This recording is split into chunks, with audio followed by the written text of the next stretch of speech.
I remember Sunday walks in the park.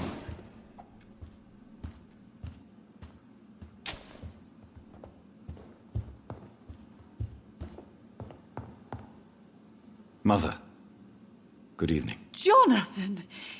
Is it you? Where have you been, my prodigal son? I'm right here, Mother. I'm finally home.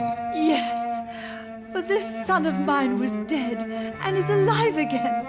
He was lost and now found. But where is your sister? Where is Mary? Mary? She is gone, Mother. I know she's gone. The question is, when will she return as you have? I miss my grandson so much.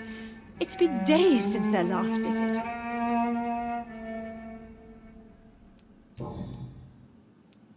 Mother, do you know what's been going on in this area? Not really. I don't go out much due to the epidemic, and when I do, I tend to get lost. What do you mean you get lost? I hope you don't go outside alone. Of course not. When I go out, your father always comes with me, but he leaves me there sometimes, and I have trouble finding the way back. Have you returned to Whitechapel Cemetery since Mary's funeral? I never want to go back to that awful place. Wait. I think I went back once. And you were there too. And Mary? No, that can't be true. It was just a bad dream, Mother. A nightmare, yes. Mary was so angry. I walked back home alone. If that kind policeman had not called Avery from the station, I don't know what would have happened.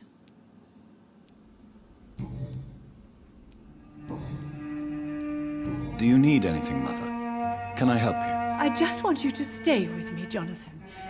Your room is ready. I asked Avery to make your bed. I'll stay as long as I can, I promise. Do you need anything else? Just one thing. Stop staring at me like that. As much as I love you, it breaks my heart to look at those empty and dead eyes. Are you working on a new painting? Not recently. I have trouble focusing on my subject, and my mind quickly drifts. It's the same thing when I try to write poetry. I recently met a talented painter with an excellent technique. I wish you two could meet. I'm sure you'd like her. I'd be glad to meet her. What is her name? Is she famous? Is she dead too? She's not famous, and her name is of no importance. And yes, she is also dead. The important thing is, I hope you two get along. If she ever fancies meeting your mother, I'd be glad to welcome her into my home.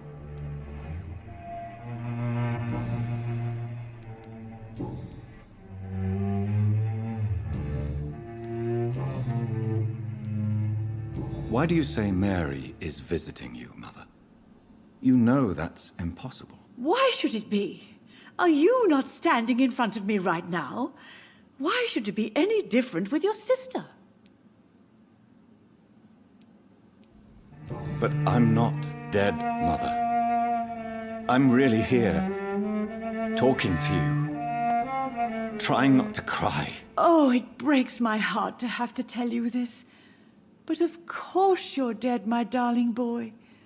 Just look at you, as pale as my Mary. But Mary really is dead, Mother. Yes. And are you not dead too? Isn't your father dead? And my grandson, and my son-in-law? You're all gone. But you all still visit me from time to time.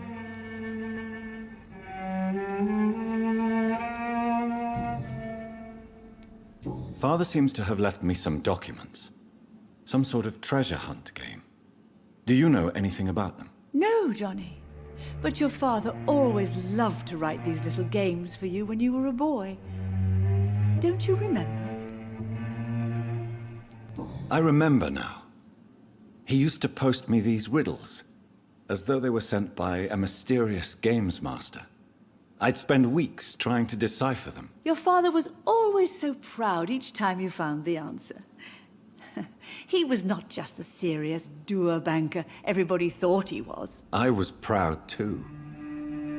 How could I forget that? The important thing is that you remember it now. I'll tell your father the next time I see him. He'll be so happy.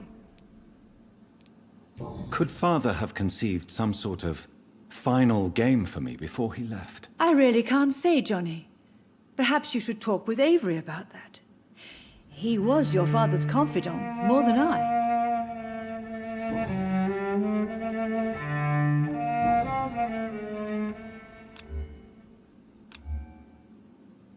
Do you need my medical attention, Mother? Oh, you know I always refused to let you listen to my chest, son. It always seemed awkward, even when I felt ill. I think you should take this. You'll feel better. I'm not sure I'll ever feel better, but thank you, my son. Goodbye, Mother. Try to rest now. Goodbye, son. Please come back soon. Aubrey, I'm not sure visiting Italy is a good idea this time of the year.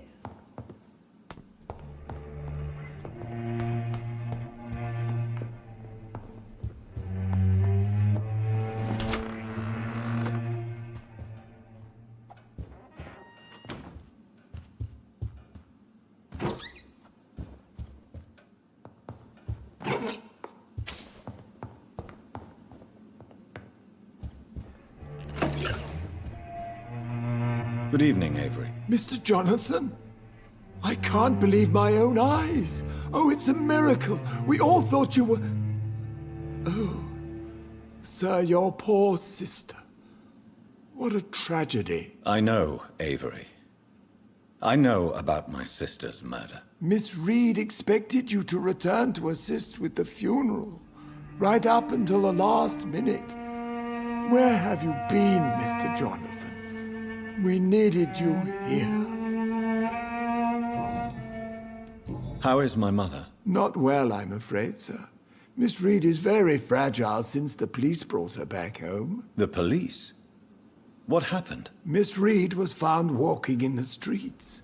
She kept saying she had spoken with her son and daughter. She's resting now.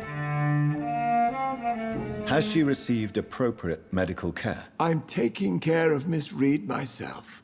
Hospitals are so overwhelmed by the epidemic that they can only accept patients infected by influenza. Perhaps we could arrange a short trip. Somewhere sunny, like France. She has always been very fond of France. I think leaving London could do her good. I'm afraid Miss Reed is too frail for the moment. Recently, she started going out at night without remembering it. I have to watch her carefully. What is the situation in this part of town? For a time, the West End seemed spared by the epidemic. But the situation is getting much worse. Have you no relatives anywhere? I'll understand if you want to take a few days to see family. Your father managed to guarantee my earnings as long as I take care of this house, sir. My sisters are dead, and I've never met my nephews. I'll stay, sir. I'm sorry I could not be here for Mary's funeral. Your mother was strong, sir, but your support would have been appreciated. Apart from the priest and I, no one else attended your sister's funeral. To be present at the funeral with you both was my dearest wish, Avery. But I am sorry, I simply could not attend. I would not dare to question your absence, Mr. Jonathan. All I can say is that we missed you a great deal during these difficult days.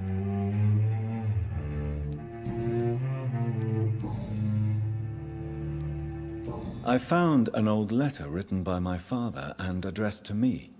Do you know anything about it, Avery? Your father wanted me to give you this letter for your 35th birthday, but you left for the war, and the letter remained in his office until tonight. I realize now you knew my father better than I did. Do you know why he left, Avery? Did he ever speak to you about his departure? No, sir. Mr. Reed was not exactly forthcoming. Perhaps this letter will give you the information you require. Tell me the truth, Avery. Do you feel forced to stay here? Would you leave this house without the arrangement made by my father? No, sir. I have nowhere else to go. And I promised your father I'd take care of his family as long as I lived. This house is dead, Avery. There is a curse on this family. You really should consider leaving. If only you could have been here sooner or more often. Maybe this house would not be that empty. But you're here now, sir. So my task is not over. You have served this family extremely well, Avery. Your support during these terrible times is much appreciated. Then I will stay. All I ask is that you take care of my own funeral if I die before the end of the epidemic. No mass grave, please, sir. You really think I don't take enough care of my mother, Avery? Yes, I do, Mr. Jonathan. You clearly have something more to say. Speak your mind, Avery. I know you work hard to help the sick, but what will you do once the epidemic is over? My home is here, and I have nowhere else to go. But this house will need some improvements if I move here. Some radical changes. That's good news. Whatever changes you have in mind, I'm sure we will find an arrangement that suits your mother also.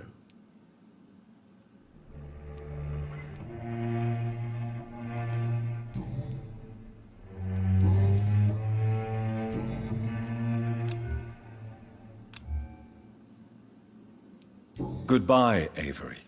Please watch over my mother until I return. Of course, Mr. Jonathan. But please return as soon as possible.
Hello again, Mother. Jonathan!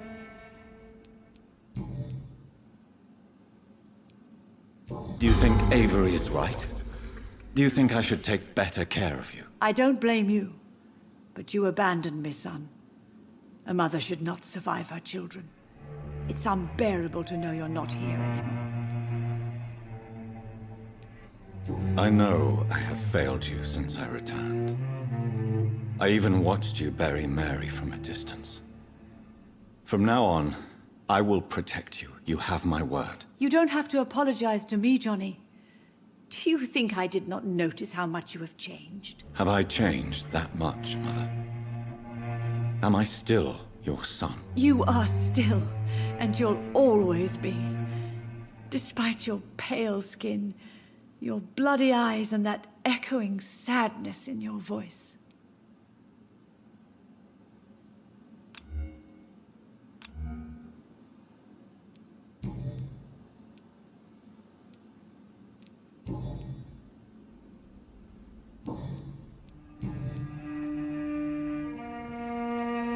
Tell me, Mother, how are you? All alone in this big house with only Avery to take care of you. I'm sad most of the time. Sad that you have left me here alone. Sad that you don't tell me when you come or go. I'm so sorry, Mother. It wasn't supposed to be like this. I was coming home. I was home. London, the Thames, and then it happened. What happened, Johnny? I was attacked, Mother. And I've not been the same since. The important thing is that you finally returned home. I was worried, you know. You were the last member of the family of whom I had no news. Even Mary comes more often than you.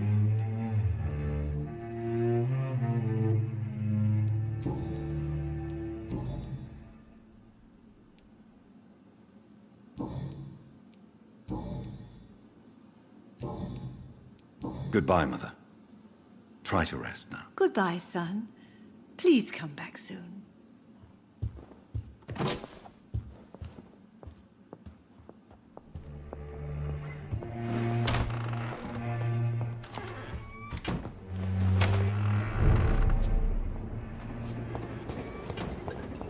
I cannot enter. Please stop crying. Your brother will return.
Over there! There's one of them vermin!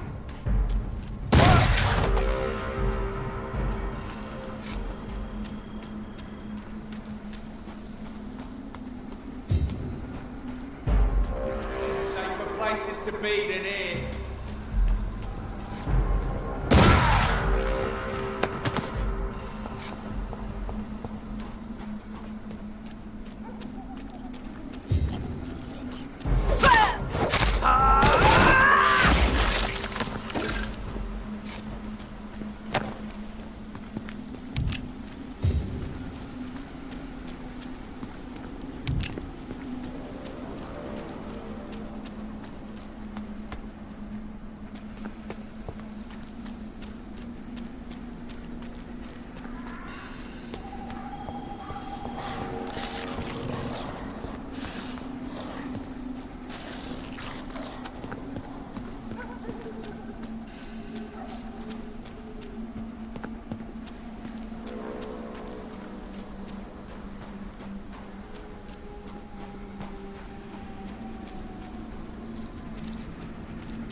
Let's pick on!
It's locked, all right.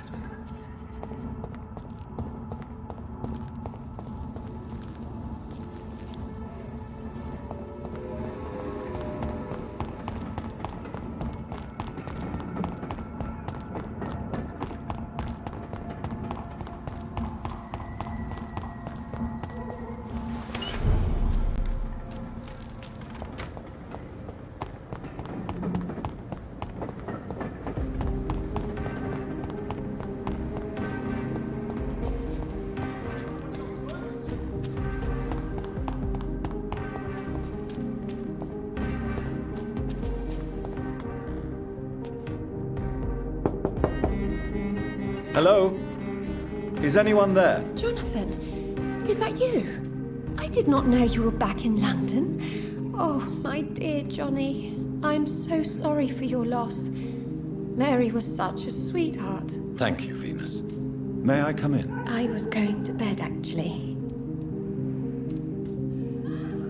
I'm sure you can spare me a few minutes. For old time's sake. Of course you may enter, Jonathan. I remember when Mary came here with her husband and her son. They were such a beautiful family.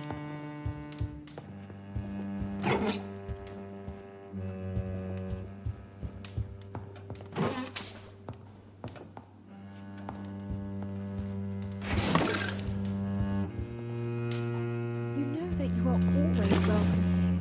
But at this hour of night?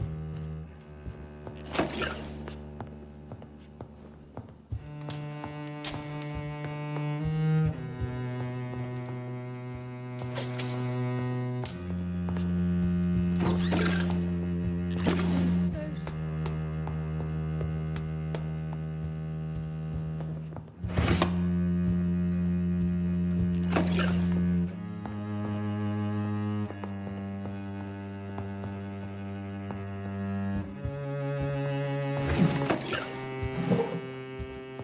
It's locked.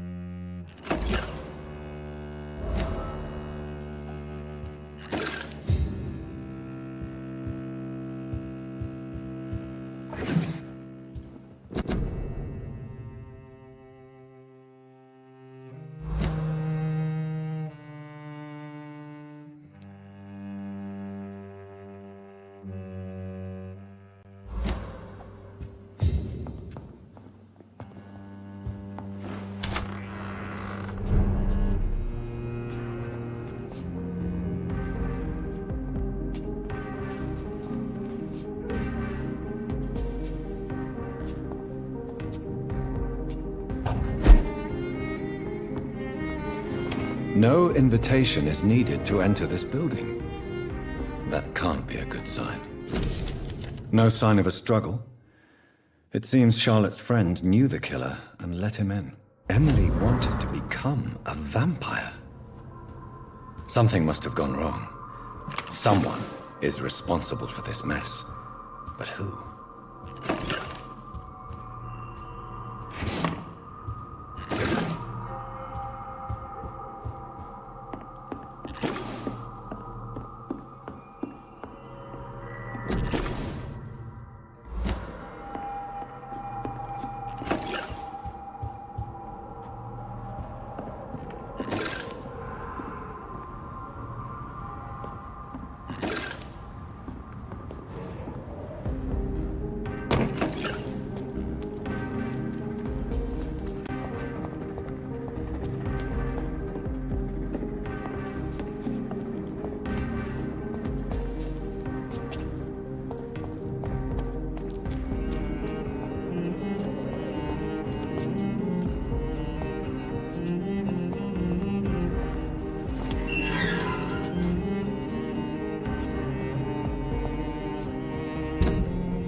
Hello, Venus. Hello, Jonathan. At least you survived the Great War. I feared the... It's a pleasure to see you again, Venus. So you returned from the war in one piece too. Thank God.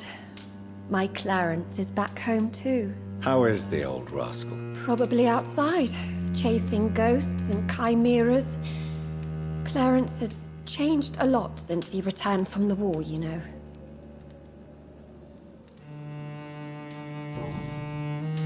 How have you been since the last time we met? How long has it been? 3 years now? I've done my duty, like all British women. You have no idea what it was like to wait for months without knowing if I'd still be a wife or a widow. I understand. Luckily, this part of town has been saved from the worst of the bombings, from what I've seen. Yes, and it's also true about the epidemic. The flu has killed here too, of course, but not on such a large scale as in other parts of town.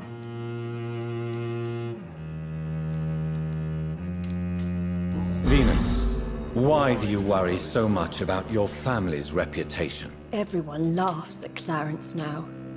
And they avoid me because they believe I share his insane opinions. I'm a leper in my own community. Have you noticed anything peculiar about the neighborhood recently? You mean except for your return to town? No. Oh, and again, Jonathan. Please accept my condolences for your sister. Why is my return so surprising? It's more an unexpected happy end than a surprise. You and Clarence, back from the war. You have no idea how hard it's been for me. Thank you, Venus. It was so sudden. And I've been so busy, I haven't spoken to anyone about it. I wish I could have assisted at the funeral, but you know, it's been so quick. And what with the epidemic in the streets? There's no need to apologize, my dear. It's normal, considering the circumstances. No, it's not. I am sure that Clarence has not even thought to present you his condolences. He is too busy with his penny dreadful stories.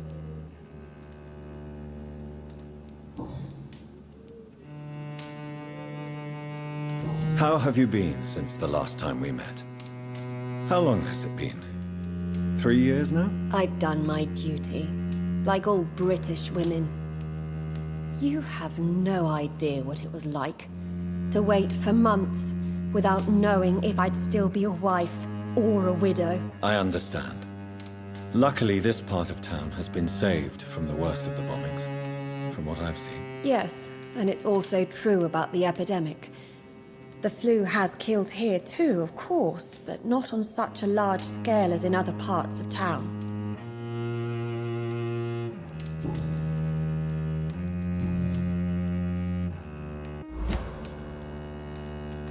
Tell me about Clarence's obsession with vampires. It drives me so crazy it makes my stomach hurt.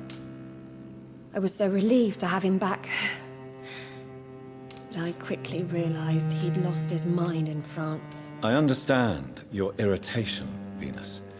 But you have to accept the trauma Clarence endured on the battlefield. The question is simple, Jonathan. Is my husband mad? Yes or no? Do vampires exist? Or is Clarence a lunatic? The important question is, what do you really think of your husband? I'm tough, Jonathan. He should have told me the horrors he witnessed, however appalling it was, instead of inventing a fantasy about blood-drinking monsters. So you don't believe Clarence? If poor Mary, bless her soul, had tried to convince you of the existence of bloody vampires, would you have believed her? Seriously? What do you think about Clarence squandering his fortune on his obsession? Soon we'll be poor, and forced to sell the house. Where will we go? In which filthy, infected part of town will we end up? I'm so afraid.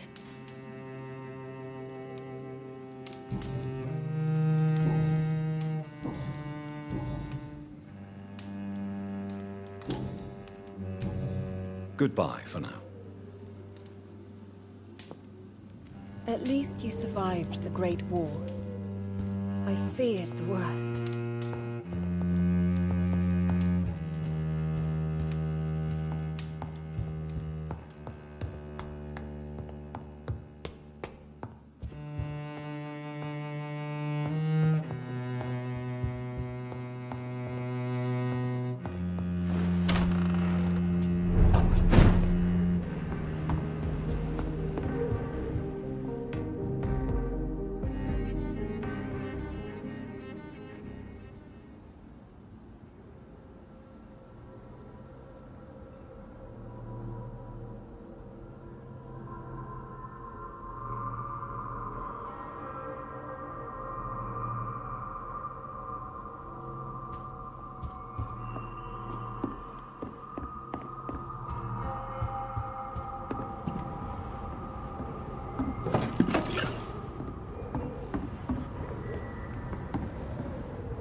Hello, Venus. At least you survived the Great War. I feared the worst.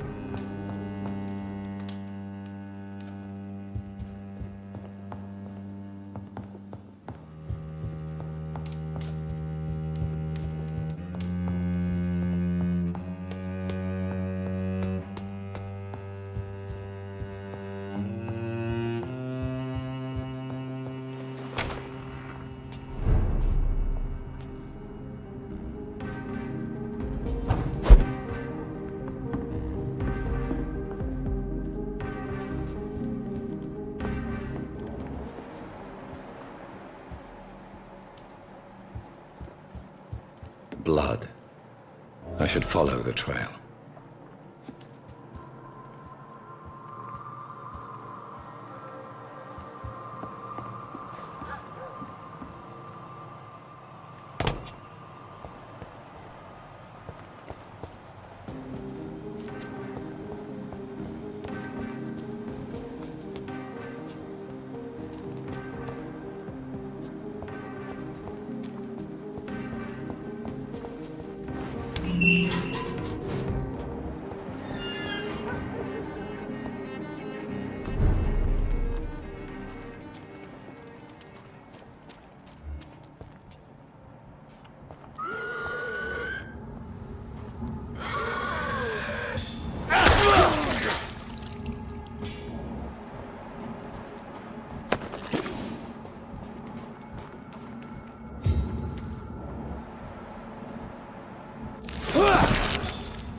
Who are you?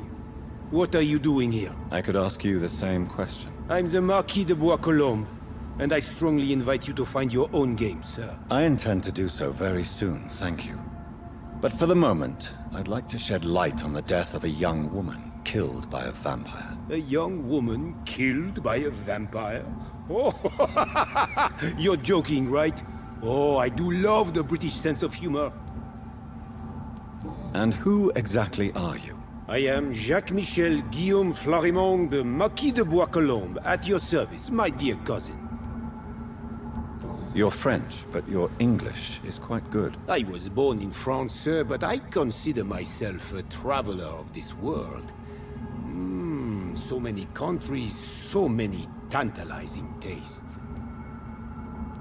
Dear cousin, are we related? We could be of the same blood, my dear. I tend to consider all Econs as family, don't you? What are you doing here? I recently decided to visit London. I've always dreamed of visiting a city on the verge of collapse. Such a delicate, yet intense spectacle. You take pleasure from others' misery. I have been a totally depraved and immoral creature since the day I was reborn, sir. And probably before. What do you plan to do here? Take pleasure. Take pictures. Enjoy the show. Have fun. Believe me, I won't be the only foreign immortal who bought a ticket to the fair. I followed the trail of blood from her room to here. Oh, you're referring to that young woman. Yes, the meeting turned messy. I'm afraid I ruined my last redingote. So you admit you murdered her? I admit nothing, my good sir. I only regret the blood of that girl staining my clothes. Oh, blood can be so messy. What happened? She wanted to become one of us. Not the first time I have received such a proposal, but I must admit her direct approach tempted me. And then what? The body rejected my blood. It happens, you know, sometimes even with voluntary prey. At least her gurglings brought me some fun, until the artery burst. I believe you, sir. Emily's diary confirms your statement. Oh, Emily was her name. Quite charming. Well, mystery solved then. Yes, I suppose so. You can go. And so can you. Farewell, sir. May you enjoy the spectacle of this fallen city as much as I do.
Good evening, old chap.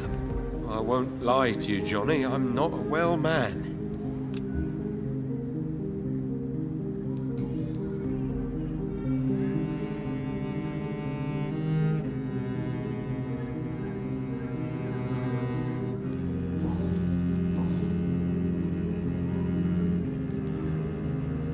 Do you realize you are ruining your family, Clarence? Don't you see the risk here? Money isn't important. Not important when it is a matter of life and death.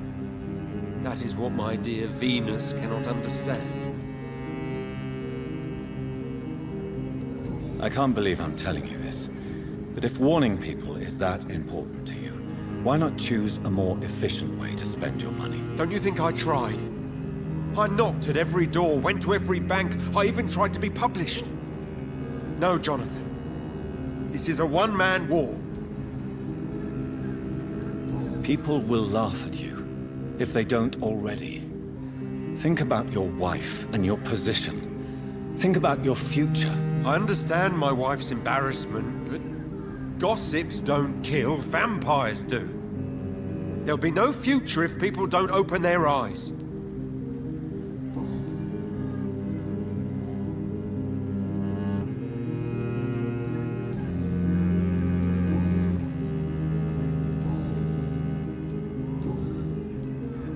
How is your wife? We've spent so much time away from each other.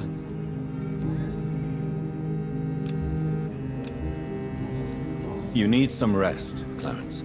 You should try to sleep.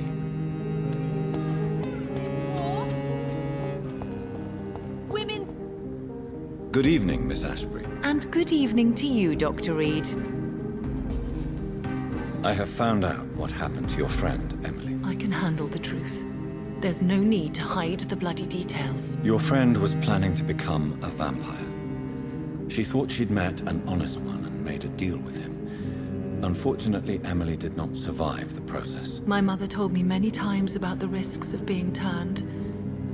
I often suspected she exaggerated the danger to avoid me being tempted. No, the risk is real. Have you any idea what a body has to endure to become an organism entirely consumed by its need to process and recombine blood? I should never have talked to Emily about vampires. I never thought she'd actually try it without me. Thank you, sir. Here, take this for your discretion.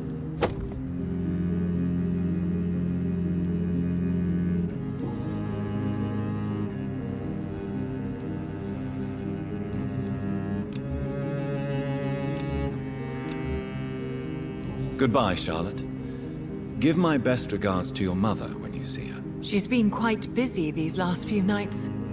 I suspect you may see her before me.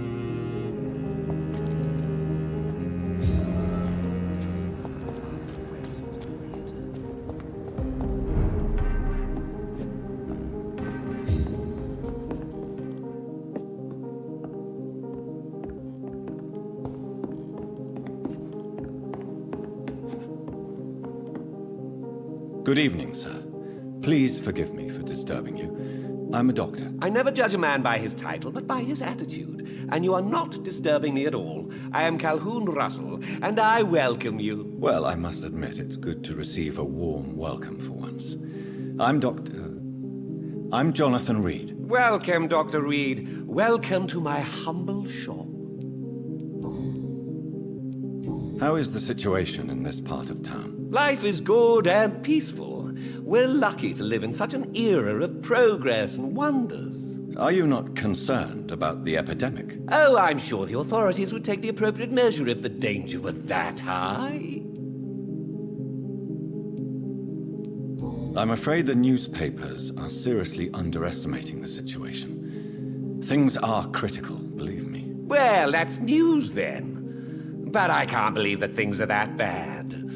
Are you sure you're not exaggerating a bit? For the thrill of it?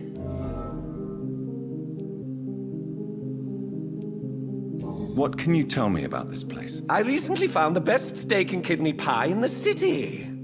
I'd be glad to share the address if you want. Finding a good restaurant? Is that really all that interests you? Oh, I have many passions, but nothing brings me ecstasy like subtle and exquisite flavors from my teeth to my belly. I must confess, I have quite specific tastes when it comes to nutrition. Really? Well, I'm always happy to try new exotic meals. If you ever find an intriguing table, please share the address.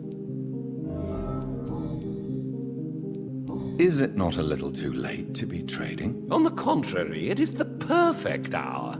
Believe me, my friend, it is always at night that you meet the most fascinating characters. So you prefer to work at night? Oh, I also enjoy a sunny day like everybody else. But the night always has a certain je ne sais quoi of its own. But what about the epidemic? The bombs and raids? And all the random violence? Please, sir, this is London, England. We will prevail. And if a bomb must fall on my shop, then I'll be there to hear it falling. How is the situation? Life is... Are you... Oh, I'm afraid... Where? Do you have any family nearby? Not since my parents died. I'm London's lone gourmet. London's lone gourmet? What a strange title. I used that name in my early years when I was a food critic, and I kept it. Really? But you seem to be such a pleasant and sociable fellow. I'm afraid the real hedonist has to be sometimes. I discovered ecstasy as a solitary pleasure, but it does not mean it can't ever be shared.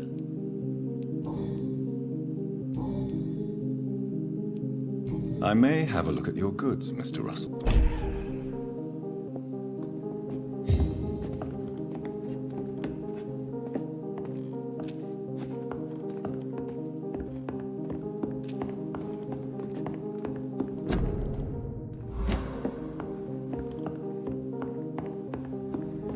sir. Whether you need to buy something or not, I am happy to help.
Lord Redgrave is outside almost every night coordinating our defenses.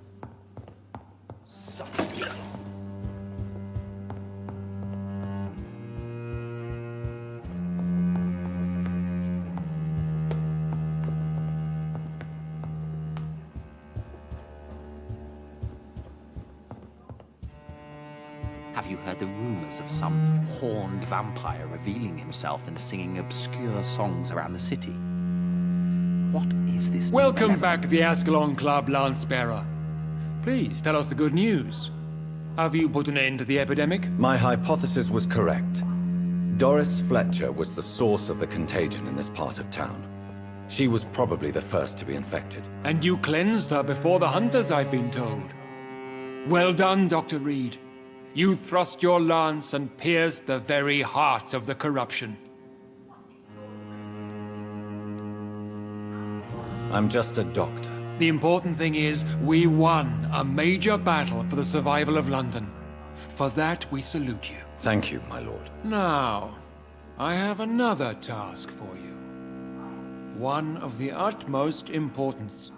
Perhaps even more so than the previous. I'm listening. It's time for you to perform a most sacred duty for the club. I want you to recruit a new vampire. Recruit a new vampire? Are you sending me on some sort of diplomatic mission? Not exactly. I want you to make Aloysius Dawson the Ekon he deserves to be. As you wish, my lord. Good. Now go. How would you like me to proceed? Aloysius is waiting for you at the Dawson estate. Once the deed is done, I'll join you there to celebrate this momentous occasion. Your word is my command.